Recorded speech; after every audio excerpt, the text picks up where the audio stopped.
Nuevamente quiero darles la bienvenida a este video en el cual vamos a hablar acerca del contenido de las memorias de cálculo. Primero que todo, es importante que sepan que las memorias de cálculo son esos documentos que acompañan a todo diseño estructural. Este documento se divide en tres partecitas. ¿Cuáles son estas partes? La información básica, la información del modelo y la información del diseño. ¿Cuál es la idea y por qué es útil saber este contenido? Es útil, por ejemplo, cuando estamos empezando en esta parte de diseño estructural y no tenemos la certeza de cuáles son los documentos que debemos entregar ante las autoridades competentes o ante una interventoría que nos va a hacer una revisión de dicho proyecto. También, por ejemplo, si son arquitectos y no tienen idea si el diseñador estructural hizo completo su trabajo, entregó todos los documentos que debería haber entregado. De allí entonces la importancia de saber cuál es el contenido de las memorias de cálculo y diseño estructural. Así las cosas, entre la información básica encontramos primero que todo un informe explicativo del proyecto que estamos realizando. ¿Qué encontramos en este informe? Encontramos una descripción general de qué es nuestro proyecto, qué es lo que estamos diseñando. Por ejemplo, si estamos diseñando un edificio o una casa, cuántos pisos tiene, qué área en planta tiene, cómo es el sistema estructural, cómo es la cimentación, qué recomendaciones también encontramos en el estudio de suelos, por ejemplo. Entre el informe también debemos encontrar un memorial de responsabilidad en el cual el ingeniero obviamente se hace responsable del diseño que está presentando. Posterior al informe debemos encontrar también el análisis de cargas. Lo pueden encontrar en un video que tenemos aquí en nuestro canal. Sea el análisis de las cargas que ya hemos visto, como también probablemente cuando lo necesitemos, el análisis de cargas de viento. Hasta aquí es donde hemos venido realizando nuestro proyecto a lo largo de los videos que ustedes pueden ver en el canal. De aquí en adelante no se preocupen si no entienden lo que les estoy exponiendo, lo vamos a ver a continuación en una serie de imágenes para que lo puedan comprender más fácilmente. El tercer punto de esta información básica es el análisis sísmico, en el cual encontramos, valga la redundancia, un análisis teniendo en cuenta la ubicación del proyecto, sísmicamente hablando, es decir, la zona de amenaza en la cual se encuentra, sea baja, media o alta. Luego encontraríamos el cálculo del cortante basal. Ya habiendo hecho el análisis sísmico, pasamos a hacer el cálculo del cortante basal. Lo podemos hacer por el método de fuerza horizontal o por el método de análisis dinámico. Yo les recomiendo que hagan el método de análisis dinámico, es un método mucho más preciso que nos obliga también a hacer el método de fuerza horizontal y realizar una comparación entre los dos. Subsiguiente, debemos encontrar la comprobación de irregularidades. Con esto queremos mostrar qué tan irregular es nuestra estructura. Sobre todo debemos adjuntar la comprobación por irregularidad torsional, que en otras palabras, explicándola de una manera un poco más sencilla, es demostrar cuánto está rotando sobre su propio eje, viendo en planta, nuestra edificación. Si esta pasa de un límite establecido, debemos afectar por un pequeño coeficiente en el momento en el que vayamos a diseñar los elementos estructurales. Por último, entre nuestra información básica, vamos a encontrar el cálculo de las derivas, que no es otra cosa que el cálculo de los desplazamientos de cada uno de los niveles de la edificación, comparándolos con el desplazamiento del nivel inmediatamente anterior. Esto no debe exceder un límite que tiene cada una de las normas de cada país. Como segunda parte de nuestra información se encuentra la información del modelo. Allí encontraríamos lo que serían los datos de entrada, entre los cuales se observan, entre otros, las propiedades de los materiales, las dimensiones del proyecto, el sismo que estamos aplicando, lo mismo el método que hemos decidido aplicar, las masas de la edificación, también, por ejemplo, las propiedades de las secciones que hemos establecido, que también lo pueden ver en un video que tenemos anterior a este.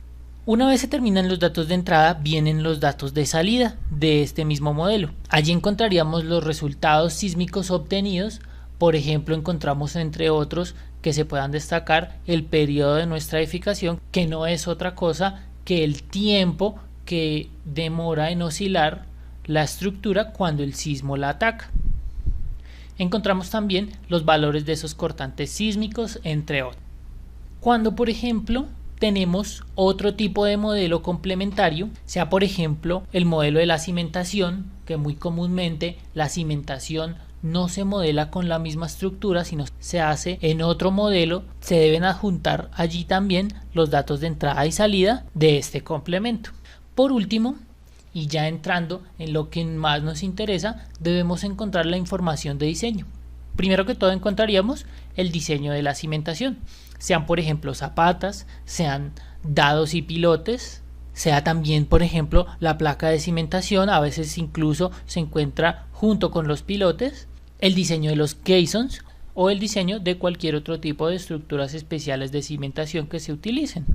Luego encontraríamos el diseño de estructuras de contención, que va pues muy de la mano con la cimentación. Por lo general estas estructuras de contención no son otra cosa que muros que van a contener el suelo. Luego estarían presente el diseño de las columnas y o muros, pero ya en este caso no van a ser muros de contención, sino muros verticales que cumplen con una función muy parecida a la de las columnas. Siguiente a esto encontraríamos el diseño de las vigas y las viguetas, las cuales hacen parte obviamente de los entrepisos. Cuando tenemos placa aligerada encontraríamos diseño de viguetas. De no tener placa aligerada, pasamos a nuestro siguiente punto, deberíamos encontrar un diseño de placa, sea esta por ejemplo maciza o placa tipo metal deck u otro tipo de placa que existe, ya que existen obviamente muchos tipos de placas de entrepiso. Siguiendo con nuestra memoria, tendríamos el diseño de la escalera, por ejemplo, también el diseño de los elementos no estructurales, que es una parte muy importante y la cual se exige primero que todo cuando se presenta un diseño estructural. Se preguntarán ustedes por qué razón.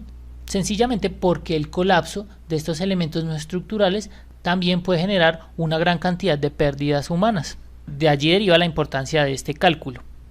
Encontraríamos posteriormente el diseño de elementos especiales que se nos hayan quedado por ahí, por ejemplo las ménsulas, las rampas de acceso, o sea rampas vehiculares o de personas, también por ejemplo las pérgolas que hacen muchas veces parte de la decoración. Por último, ya cerrando este capítulo, encontraríamos las comprobaciones. Primero que todo, ya para el punto 19, la comprobación de columna fuerte, viga débil, en donde debemos demostrar que nuestra columna va a mantenerse más fuerte que la viga. También debemos demostrar que nuestras vigas y columnas son capaces de absorber cierta cantidad de cortante cuando amplificamos nuestro sismo. Esto es esta comprobación que ven ustedes en el punto número 20. Y ya cerrando el capítulo de la información de diseño, tendríamos las imágenes de la estructura modelada en el programa. Vamos a ver a continuación en imágenes todo este contenido.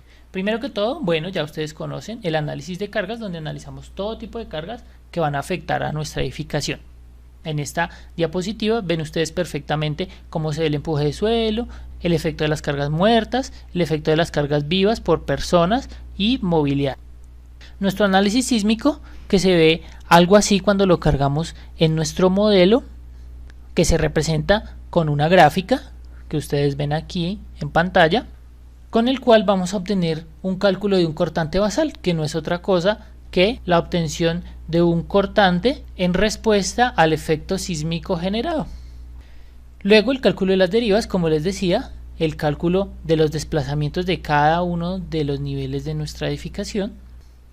En nuestra información de diseño vamos a encontrar las zapatas o los dados, que ustedes ven aquí señalados, las placas de cimentación, ven ustedes aquí que muchas veces se presentan con estos otros elementos o por separado, el diseño del muro de contención, que ustedes lo ven aquí gráficamente, el diseño de las vigas de cimentación, las cuales se encargan de amarrar nuestras zapatas, por ejemplo en este caso como lo ven en la imagen, el diseño, por ejemplo, cuando contamos con caissons. Para los que no saben qué son los caissons, son estas grandes cimentaciones que se generan cuando hay ciertos tipos de suelo que no nos permiten hacer una cimentación convencional. Necesitamos mucha mayor capacidad, por eso recurrimos a estos caissons. Ven ustedes aquí la gran dimensión de estos elementos. Se deben presentar obviamente el diseño de cada uno de estos elementos que ustedes ven aquí que hacen parte de esta estructura, sean por ejemplo las columnas que estamos señalando aquí, los muros o pantallas que se pueden presentar conjunto con las columnas para ayudarles en el comportamiento sísmico de la edificación, el diseño de las vigas de entrepiso, el diseño también de las placas. En este caso vemos que consta el entrepiso de placas macizas, por lo cual debemos generar obviamente la memoria respectiva. Y por último el diseño de las escaleras, que ven ustedes ahí que sobresalen y las señalamos en color rojo. El diseño de los elementos no estructurales, ven ustedes aquí esos muros divisorios señalados en rojo, y los muros de fachada, que también hacen parte de elementos no estructurales. El diseño de elementos especiales como rampas, por ejemplo, aquí observamos rampas vehiculares y rampas de acceso para discapacitados. El diseño de otros elementos especiales, llámense ménsulas, que aquí señalamos, son estas pequeñas sobresalientes en las columnas, las cuales van a sostener estas placas de entrepiso, para los que no sabían que era una ménsula. Por último, se deben adjuntar las imágenes del modelo, que son unas imágenes más o menos como lo que ustedes observan aquí, unas imágenes en donde se muestra un 3D de la edificación, de la misma manera que debemos mostrar cada una de las plantas aproximadamente como ustedes lo ven aquí en esta imagen que les muestro.